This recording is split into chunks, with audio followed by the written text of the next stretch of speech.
Well met, everyone. I am Rich the Lich. This is my review of Taverns, Inns, and Taprooms. Here is the front cover to this PDF. It is 89 pages. I downloaded it this morning for $9.95 off of DM's Guild. Hopefully, at the end of all my ramblings, thoughts, comments, critiques, and running it through my review system, you will be a bit better informed as to whether or not this is some content that might be a good fit for you and your gaming group. Let's jump into it. This comes with two PDF downloads. One of them is what you'll be seeing on screen here, where it just looks a little prettier, a little fancier with the background sort of cloudy parchment. And then there's a print version, which is just clear black and white. That way you don't have to burn all of your colored ink by creating this parchment texture. But otherwise, I do not see the front cover. It's always going to be right here on screen. And that way you can see it. It's well done. It's really beautiful. It is drawn by Ali Briggs. It is, as I often talk about in art, and I'll go over that when I get to the art section, but since it's the first thing you see, it is top-notch. It's on par with the best concept art that I've been looking at for 30 plus years, so we're looking at some high-quality stuff there. So anyway, that is what the front cover should be, but here is page one that you are looking at right now on screen. So there's a familiarity to it all, right? I talk about this all the time. We've got Taverns, Inns, and Taprooms up top, giving us the label, telling us what it is. It has the DM Guild logos. It's got your credits and various things like this and acknowledgments. There is a familiarity. It is using that same, I think it's Modesto poster is the name of the font or something to that nature. It's maroon in color. It is familiar. This is a 5th edition product intended to be used in conjunction with. It even says on the very next page, Taverns, Inns, and Taprooms assumes you know the basics of role-playing or running the D&D RPG. It tells you that this book relies heavily on the PHB, the DMG, Monster Manual. There may be some references of creatures and monsters from Mordenkainen's Tome of Foes, Volo's Guide, Xanathar's, and so on. So obviously we're talking about a 5th edition product, and the aesthetics of this thing and the way it's laid out resonates with that and informs us that that is exactly what we're looking at. So familiar, laid out in columns, well done. I'm not going to belabor this point too much more. I talk about it in all my reviews. It's well laid out. I don't see any spelling errors, but there are a few word, maybe a couple of editing things that needed to be done for a few word issues, but overall, otherwise, it is gorgeous in layout. Everything is well laid out. I don't see a table of contents, so for that regard, I can't immediately jump to, it says that chapter 1 is basically taverns, chapter 2 is inns, chapter 3 is taprooms, and then chapter 4 is kind of how to create your own stuff. I don't know of a way, maybe if the creator here, JB Little, can comment if he happens to see this review, of navigating directly to taprooms. So I don't know that I can tap on page 23 and, you know what I mean? I don't know where I'm going there. So that is kind of a thing with navigation. In that regard, is I can't efficiently get through the PDF to know where I'm going, but the layout itself, everything is very readable. It's really good, and it has some nice little labeling and details that show sort of at a glance, since there's so much detail on these things, and I'll talk about that in content. It shows at a glance kind of what you're looking at, where you can look at these little, this little graph or this image, if you will, where you've got one of these is filled in gold. And this just immediately tells me that I'm looking at, I want something really sort of downtrodden and poor. Whereas as I scroll through, I can immediately identify, okay, this is for rich folk. So it has nice identifiers. It inserts various flavor pieces of art and, layout where it shows a menu here.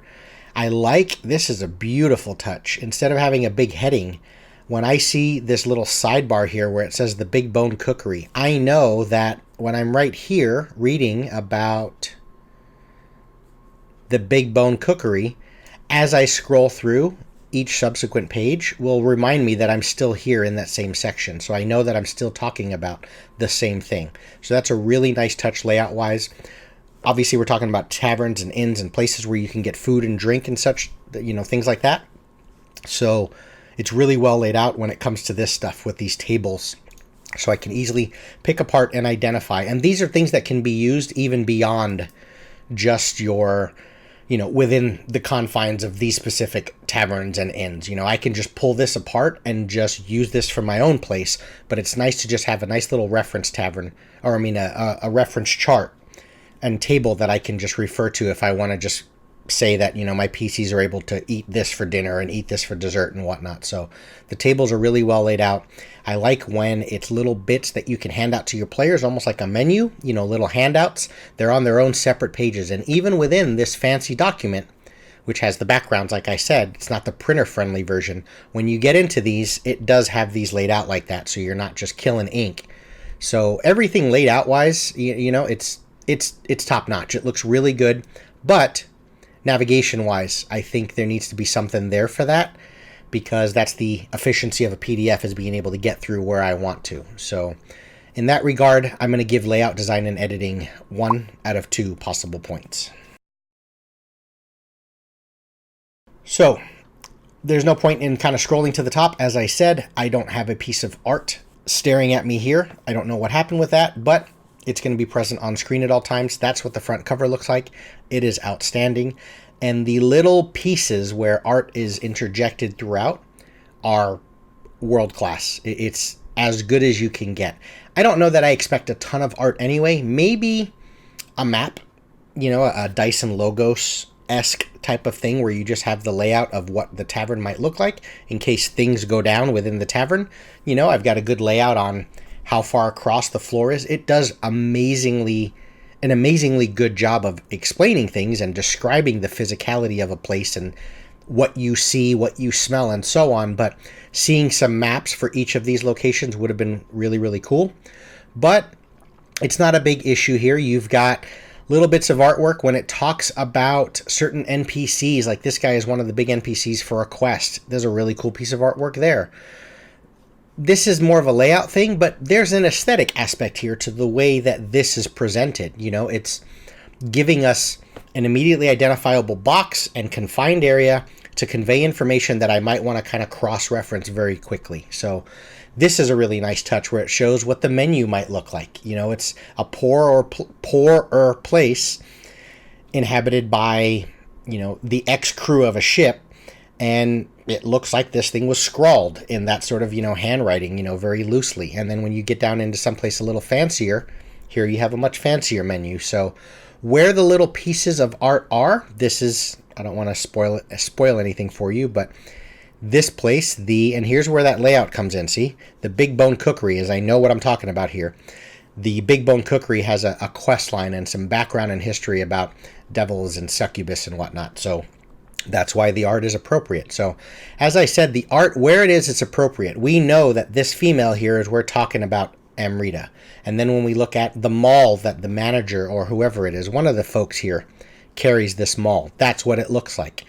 There is a part here where it talks about, you're reading about, right here, an NPC who is a Shatterkai. I believe they're like Forgotten Realms, Dark Elfie. I don't know. But I know that's the Shatterkai, okay? And then when I scroll down, it's talking about half Black Dragon siblings, half Black Dragon bandit captains. The picture is appropriate where it is, so really well done in that regard. I think the front cover is absolutely stunning. It's one of the best, not even just for a role-playing PDF document, it's just an amazing piece of artwork. I mean, it's world-class. So Ali Briggs, check out @AllieBriggsArt. That is what is indicated as the credit to the cover artist. Well done. Very, very well done. So for art, I am going to give this a 2 out of possible 3 points. The only thing I would have liked to have seen more, especially knowing that there's only 9, there's 3 taverns, 3 inns, and 3 taprooms. So there's 9 locations covered. 9 maps would have been nice, showing the layout from a grid-based, at the table combat scenario point of view. And I think for 9 of them, that's not, it wouldn't have been too much to ask. But otherwise, where it is, the art is good. The front cover is beautiful. Let's get into the good bits. You heard me just mention 9 things. There are 3 taverns, 3 inns, and 3 taprooms. As I said, there's 4 chapters within this 90 pages. So there should already be some indication there. We have 90 pages, yet we're only covering 9 locations, right? The fourth chapter is how to design your own stuff. And we'll get into all of the nuts and bolts of this. I want to spend, as I should, the bulk of my time on the content of this thing. So when I think of 9 places, and I knew this going in, right? As I was looking around, and I've indicated on previous videos that I've got a review coming up with Avernus, the official WotC product, kind of really get into the nuts and bolts of a pretty thick book. I was like, I need to get some reviews in. You know, I haven't done one in a little while. And then I looked up and I was reminded that Avernus is not till like September. So it's still a month out. So as I was brainstorming and browsing through DM's Guild and other downloadable places, I thought, am I really going to use Taverns, Inns, and Taprooms like that much? Am I going to spend $10? And then I was reading through the little elevator pitch of it. I saw there's 9 locations. And I thought, that's like $1 a place. You know, if I'm spending $10 to get 9 things, that's it? 9 inns? Well, I took the leap, obviously. I don't want to tell you whether I was pleasantly surprised or not, okay? I think you'll formulate your own opinion on that when I'm done with this review. But delving into it, when we get into these 3 places, I'm not going to cover all of them.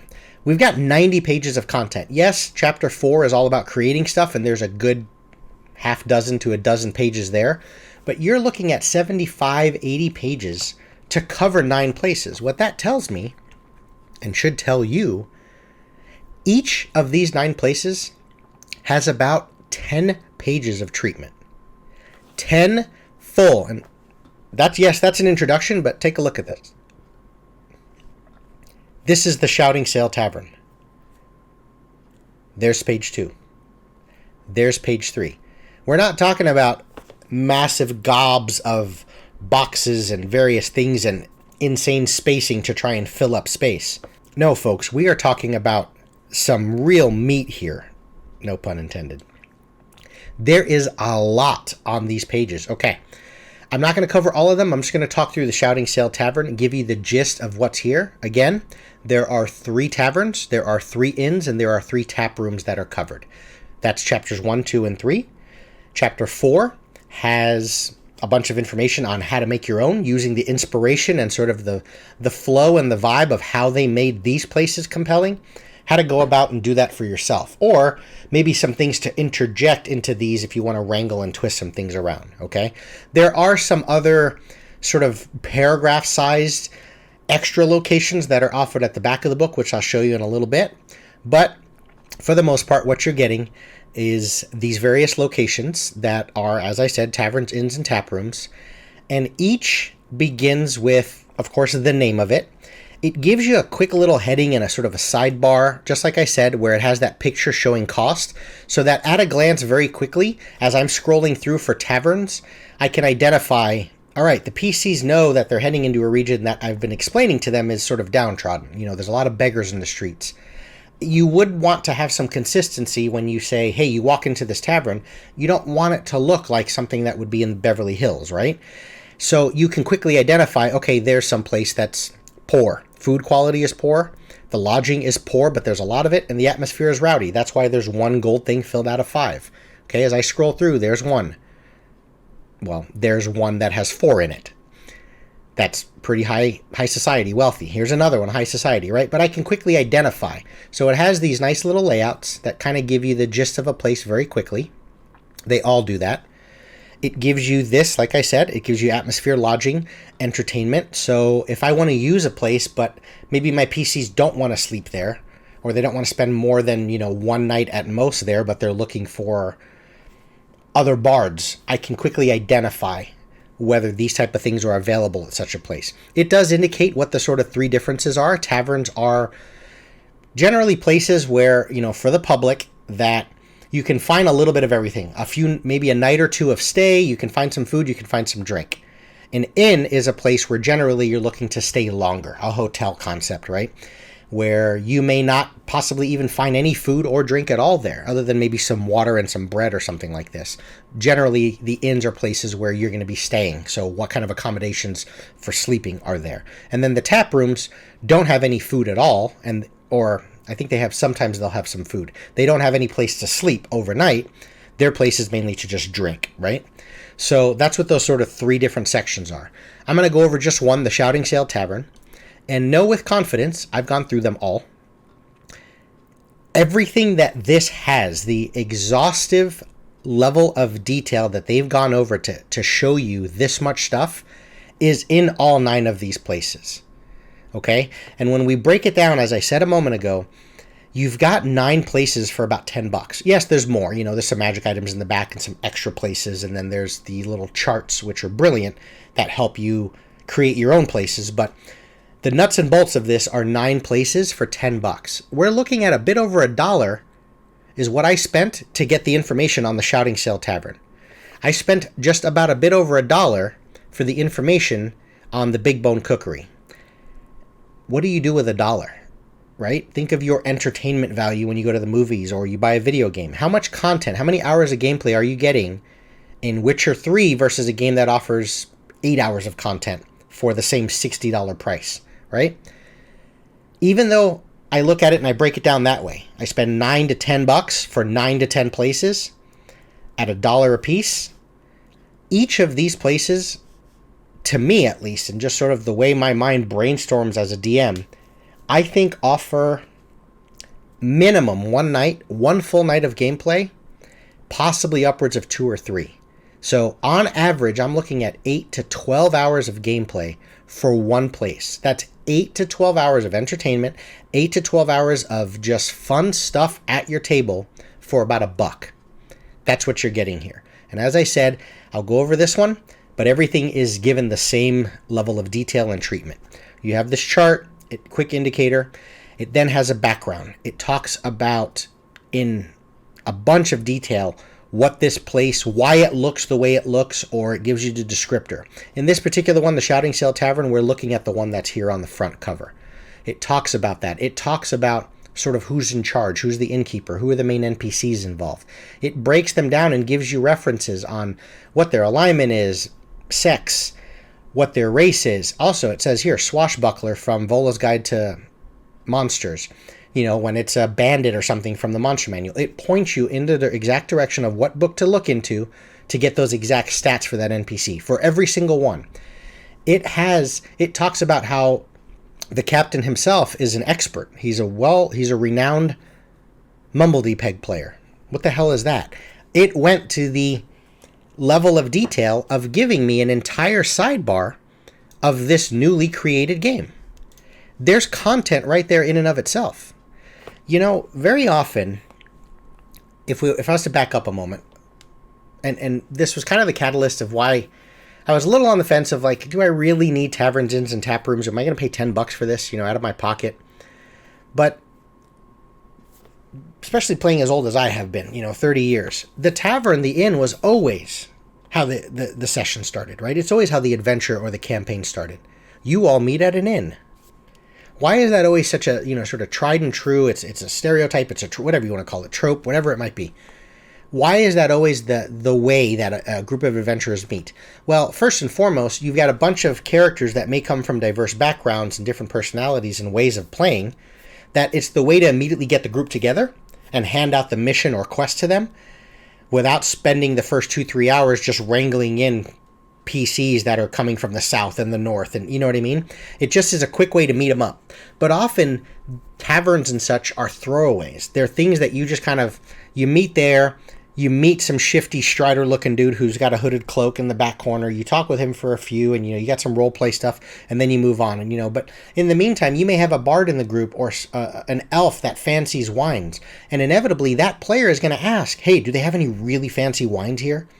Or the barbarian who's pretending like he's always eating and he's starving and whatever, and he's like, do you have any kind of cool food here?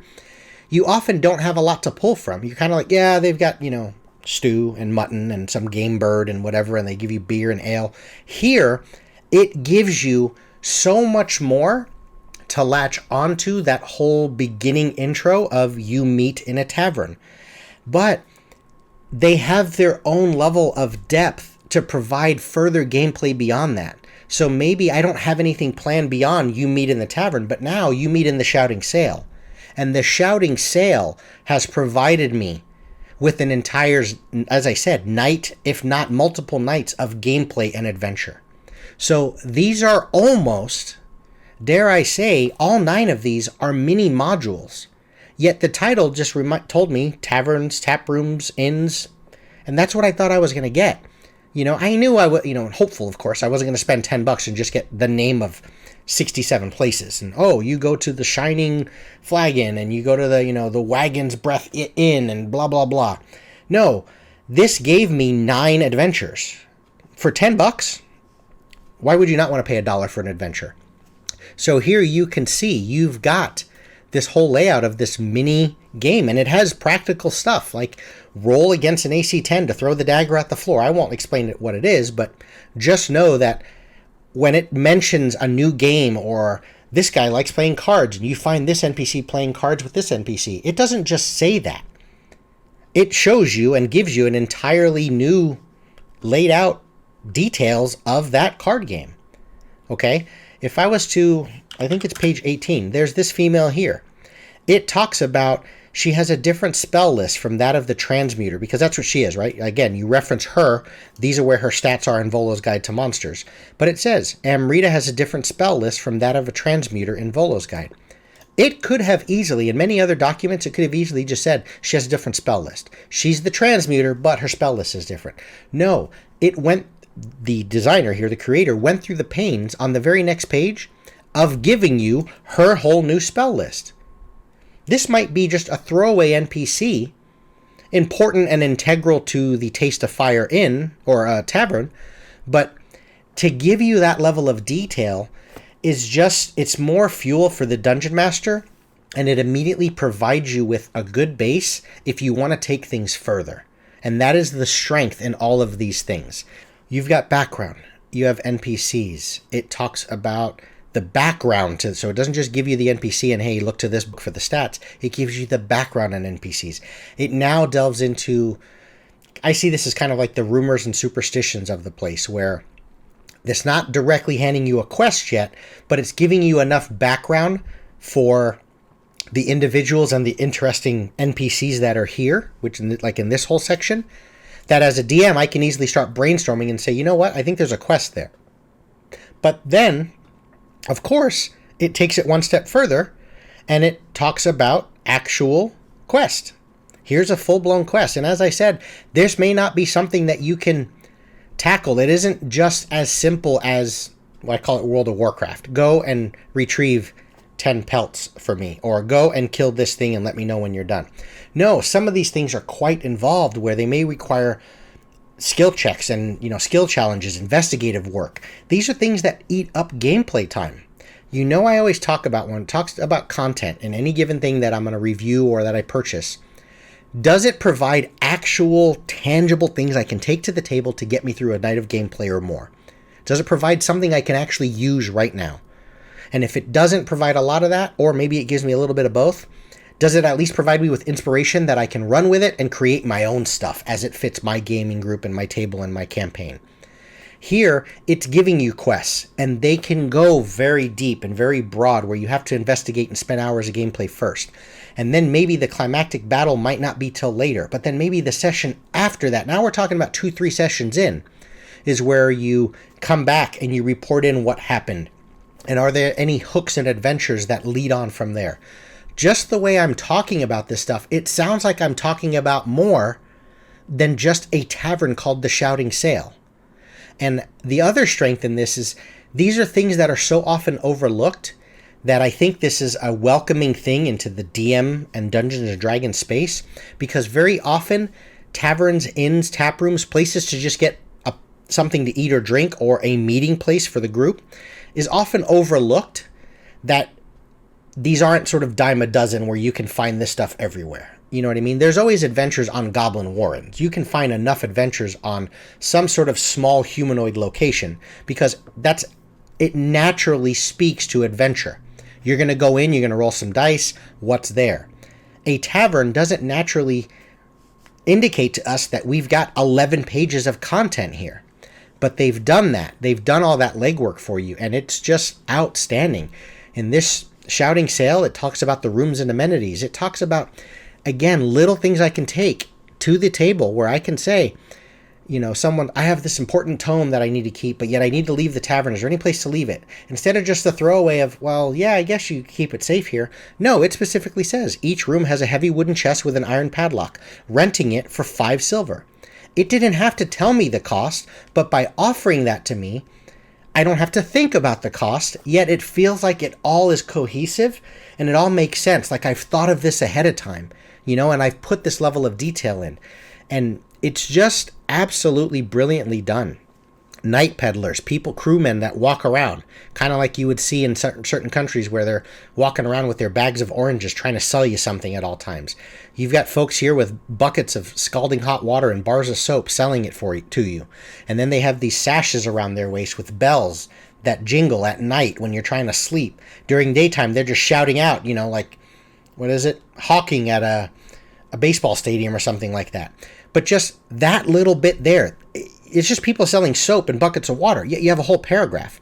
There's enough there that I might have something to run with. Maybe that's one of the guys that I can pull from that might give some information to one of the PCs that lead into this quest. When there's, of course, drink and food and the things that you'll get there, the menu, as I said, it has these beautiful little charts. There's a bunch of stuff here. And these aren't just things where, yeah, it's ale, it's wine. No, it has a full description of what's made. I mean, I'm reading through some of these things and I'm hungry. I'm reading medieval menus in a tavern, and just before I made this review, I went and ate something. Okay? Some of the stuff is that exhaustingly detailed and beautiful. And it doesn't just say, oh, well, this is what it costs. No, you want a mug, it's 4 silver. But what if you want to buy more and you want the whole gallon? It has that covered too. It costs 5 gold. And then when you drink it, you get 1d4 permanent hit points. You know what I mean? It's just when it needs to be there in exhausting detail, it's there. There's one here where I think it's red. Right here. Scald's Curry. I'm just going to read this to you. This is one edible thing in one of the locations. But just think of how much either entertainment, smiles, and or half an hour of just interest that this can bring to the table. A bowl of boiling hot, nearly black pepper sauce served alongside wild rice. A blend of 21 spices and 9 specialty peppers. Even the small portions of game hen served covered in the sauces are red, black, and incredibly spicy. The dish is so hot that those who eat it must succeed on a DC 15 con saving throw or become poisoned for 10 hours as the curry practically eats them apart from the inside. On a successful save, the creature gains a point of inspiration and has visions of untold truths yet to be discovered by them. If you're savvy, you're creative, I can run with something like that. I can use that alone to take me much further. That's the level of breadth and detail that you get in this. When we get to the back of the book, chapter 4, how to create your own stuff. No matter how many of these locations I or any other writers create, you may have need to create one of your own devising for a specific purpose or location. The way it goes through this stuff, it's among the best from just a inspiring to future DMs or creators. It's among the best I've ever seen. It gives you bullet points of these are the questions you want to ask. And you can tell that they're not just rambling stuff here. It's giving you the same bullet points that they obviously went through in their creation. As I said, I keep saying it over and over again. When I read through that first tavern and I see 10, 11 pages and I think, gosh, who is that fascinated with a tavern and the things you can drink and the menu and the people that populate it, that they created a possible mini adventure off of one single tavern. But the passion there, clearly there's a checklist. There's things they go through. There's bases they want to cover. And it offers it to you here. How big is the location? Do they focus on food, drink, lodging, quests, or entertainment? What kind of people own the building? I love that it always refers to, I mentioned this in so many videos about the senses and the first way to get into world building and the way to get into NPCs. When you walk in the door, what's the first thing you see? What's the first thing you smell when you come inside? What's the first thing you hear when you come inside? You know, these are the things that immediately give the player, which is important. It has to resonate with the player, but it helps the character remember whether they want to come back here or not, whether this place is memorable, whether there's something significant. You know, I always say, what's the WTF moment, right? It gives you those. It has some bullet points on some questions to ask when you're figuring out the background of your place. Tables. Tables are gold for DMs. In these tables, it shows you roll on one chart, roll on another, and then put them together to create Laughing Boot, or is it the Gold Salt? Or is it the name of the place? So the Plump Knoll Inn or the Plump Knoll Taproom and so on. Just this alone with these different adjectives and putting these two things together. I saw some cool thing on where like, what's your rap name? You guys should Google it, right? And it's like, you know, or you hear the name of a band. Like I heard it on the radio once where it's like, name a color and what are you wearing on your legs right now? You know, and it ends up being the Blue Jeans or whatever, right? And that's the name of your band. This little table like this in and of itself is worth money because it just gives you, when you need something on the fly real quick and the PC's like, we're going to go stay at that one place across the street. What was it called again? Because that's where I'm going to meet the NPC. The Azure Giant. Cool. You know, and then it just gives you more tables. How many people own it? Roll the D12. What's the wealth of the place, the clientele? What's the general alignment? Here's a chart. What are some main physical features that stand out, that WTF moment, that thing that assaults your senses, the first impression? Here's a chart. Roll a D10. Okay, metaphysical stuff, like is there ghostly sounds? What are some weird things going on? Notice, though, it's not only giving you charts. These are all things that as you're creating your own stuff, they start asking more questions. And as I've said many times, as you start answering those questions, you're creating content. You know, are there illegal things going on there? Are there legal things going on there? What sort of things? Who's there? Locations. It gives you some places here where you want a random meal generator. I mean, just roll a D10. How do they prep it?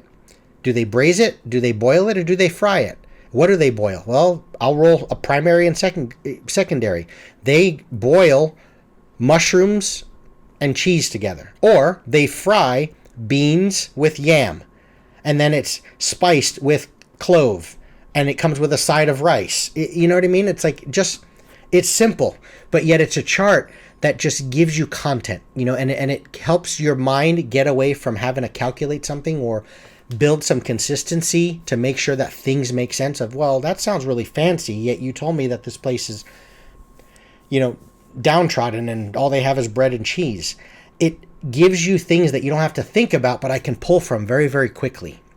Quests and jobs. Now you're getting into content again. You know, you're getting into more and more stuff. So here's the guest locations, like I said, where there's just some paragraphs on some extra places that if you run them through these charts, you'll create kind of your own 6-7 page version on these extra little places that are thrown in here. There's an entire alcohol index in the back of the book. Look at it. I mean, I'm just scrolling through. Okay, here's meads. And we have some stuff that, I mean, a barrel of this is 144,000 gold. But you've now put attention and reason and importance to a bottle of wine because it's considered by many to be perfection. It's gnomish red wine. It's known as sunlit rain. There's story there off of a freaking bottle of wine, you know? So cocktails. Here's some magic items. Some of them are the items that are used by the NPCs. Here's some new things that can be given for quests, you know, rewards and things like that for the various quests that are throughout the book. I've gone on more than enough. It's hard to cover 90 pages without taking quite a long time on reviews, but more than anything else, the best I can give this from just my words is there is a wealth of content here. It's immediately usable at the table. It is usable for something that we all will have. We all have a downtime place. We all have an inn. We all have a place that the PCs need to get their actual long rest without getting interrupted. We all have a place that we want to go to when we're done with the Underdark, when we've been in a dungeon for far too long. We all have a meeting place that kicks off an entire adventure or a campaign. We all have that place, so these type of things are used in every Dungeons & Dragons game. Beyond that, we often gloss over a lot of stuff because as much as we want that level of that breadth of detail, it can be exhausting. And as I always say, as a creator, you only have so much fuel and you've got to figure out where to put that attention. So we often gloss over it. It now gives it to us. It's consistent. It helps us take the bottles of wine and drinks and food that sound a little more opulent and expensive, and it seems to attach them to the locations that are well built and the architecture of the place, and it's clean and the clientele is high society. It's consistent, it makes sense, but they also just, instead of just saying, here's a drink that tastes good, it gives you an entire paragraph, and every sentence in that paragraph just keeps spinning the wheels in my head. And most importantly, it gives me session and session and session of content over and over again that I can run with and do something with. And it is giving me so much more than I expected. For content, I have to give this a perfect 5 out of 5. The amount of passion here, the amount of love that the creator and those that contributed to this have on ensuring that a place has the right food. You know, you could tell at the table, their characters would ask for a certain meal and they wish their DM would have given them more. Instead of just saying, yeah, they have good food, give me 3 silver. You know, when they're like, well, the other inn was 4 copper. Why the hell is this one 3 silver? Just because we're higher level and we want to spend more money now, you know, and we have more to spend, doesn't warrant 3 silver. But as you explain and you detail this out, go buy this. Just, it's such a pleasant surprise. It's one of, from a content standpoint, it's one of the best documents I have ever purchased. It rivals stuff on my shelves, and I'll end it with this. It has 9 combination taverns, inns, and taprooms. There's 9 places. And in this, for $9.95, downloaded off of DM's Guild as a PDF, I got 9 modules. That's what I have with these 9 locations, these 9 places.